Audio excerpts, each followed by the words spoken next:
dealing with all these institutions. He didn't get it. And then we had this fellow who came up afterward, Mr. Friedman. He was on the Goldman Sachs board, and he didn't last too long as a Fed chairman. Why? Because he had a conflict of interest. Is it possible that there's so much conflict of interest here that all you folks don't even realize that you're helping people that you're associated with, and you should be recusing yourself for America's ethics?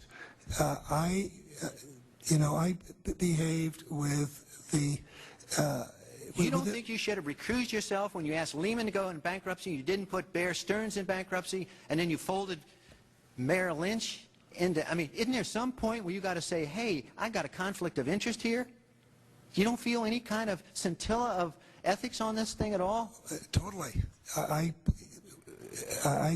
operated very consistently within the ethic guidelines I had as Secretary of the Treasury, and when it became clear that we had some very significant issues with Goldman Sachs and with why didn't you recuse yourself with Morgan Stanley, what I did then, it would have been very wrong for me to recuse myself. What I did was I went and got a waiver from the ethics agreement, because when we had concerns... Who is in charge of the ethics agreement? What? Who's in charge of the ethics agreement that you got a waiver? We have a Office of Ethics at Treasury, and we have a White House Ethics Office. So you got it from the legal counsel from the White House? We got it from the Government Ethics Office. So we had Snow, we had Paulson, now we have Geithner. All these people cut from the same bowl of cloth. These are not independent Treasury secretaries. They're part of the problem, not part of any solution. And it would have been nice to see President Obama effect some change in Treasury, but of course, he went and got a Wall Street insider as his Treasury Secretary. Everything that's speculative, parasitical, cancerous, bloated from all these administrations, going back to Carter and even beyond, comes together in the Obama administration. With Volcker, with Summers, who's part of the economic crimes under Clinton, the guy who brought you derivatives and the abolition of the Glass-Steagall firewall. You could not have gotten a more perfect setup for a takeover from a previous government, the Bush regime, than the Obama regime. Now, there are some authors out there already saying that it's the same bunch, and it's true. It's the same bankers who put the same boys forward. Obama, far from helping the public and giving them something new or giving them more power and say over their own affairs, has actually sided immediately with the bankers who once again have robbed the public blind, and now they must get bailed out by your tax money. Obama does it all with left cover. He makes you think that he's somehow different from Bush, that this is somehow benevolent, that he cares about the poor. And in reality, this is the cruelest hoax and the most bogus sham. Obama is 1,000% devoted to Wall Street interests. When Wall Street says jump, Obama jumps. And again, it's about $30 to $40 for the bankers for every dollar that ever reaches an unemployed person or somebody who's on food stamps or some infrastructure building for highways. The hope with the Obama administration was that it would move us beyond this. But unfortunately, what we're seeing more and more is that Obama has brought in many of the economists who bought into the system in the past. Larry Summers is a very good example. And so many of his economists, many of the people there, you can really almost at this point relate Obama to Hoover, who did something similar in his presidency, as opposed to Franklin Roosevelt, for example, who brought in a very fresh team. So the concern here now is that Obama's falling into this trap of bringing in the same people who put us in the position that we're in today, and other people who buy into the same theories that brought us here, this mutant form of capitalism. Presumably what most politicians want to come in is say, hey, the problems of the past, they're due to the old guy. and I'm cleaning house, and I'm going to bring in a new team, and don't blame us for the things we've inherited.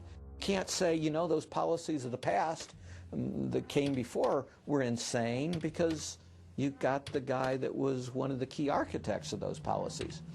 People need to stop having allegiance to their political party. They need to have allegiance to the Bill of Rights, the Constitution, and what has made our republic so special. The basic human rights and dignity that every citizen of this country inherently has. Not because it's some right given to us by government, but because our Bill of Rights, our Constitution, enshrines that these are inalienable rights given to us by God, that we inherently have as sentient, free, conscious beings.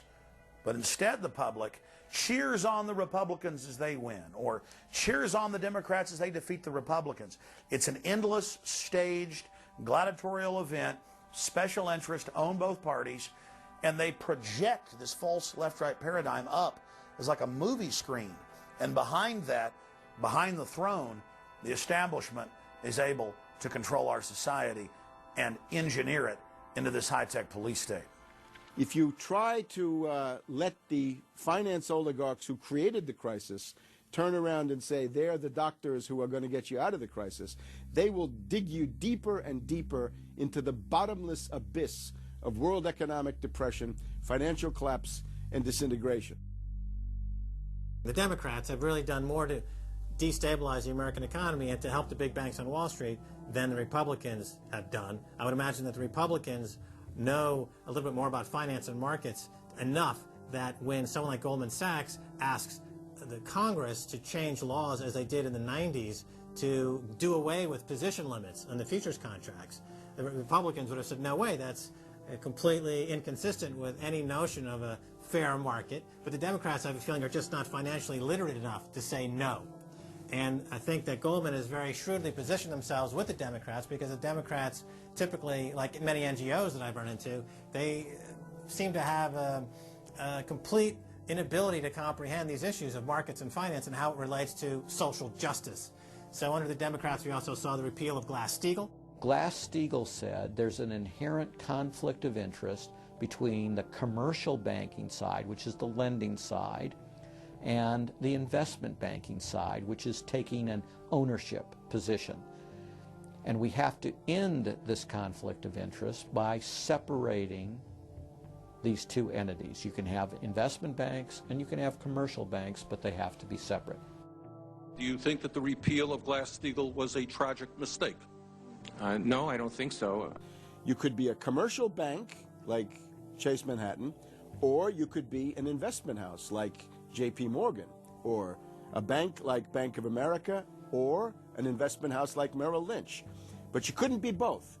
And as the 90s went on, the screaming hyenas of Wall Street were demanding that this prohibition, this regulation, be abolished. This was an illegal and inappropriate form of casino. The derivatives were being used, and they were being unregulated, and people were getting 30 to 1, 40 to 1, 50 to 1, and sometimes 100 to 1 profits on the way up. And remember, derivatives are a zero-sum game, so there's nothing there. It's not like a piece of stock in General Electric or Ford or something like that where there's supposed to be some value. Derivatives have no value. But the very people, Summers and Gettner and all the people at Goldman Sachs and J.P. Morgan who created these things made not millions or billions but trillions on the way up. And now that these things are crashing, the very same folks are now put in charge of regulating these things and in charge of the bailout, and they are giving money to the very rascals that created this problem, took the profits. The problem cannot be fixed. And this is on Obama's watch right now. You have so many different schemes and mechanisms at play. It's sort of like after there's a blackout, you know, people in some parts of the country have been known to loot the local stores. You know, they go in, they grab the televisions, and they grab the stereos. And basically that's what the Wall Street gang has done. They've just engaged in this massive looting of of money from their own companies and now from the U.S. Treasury.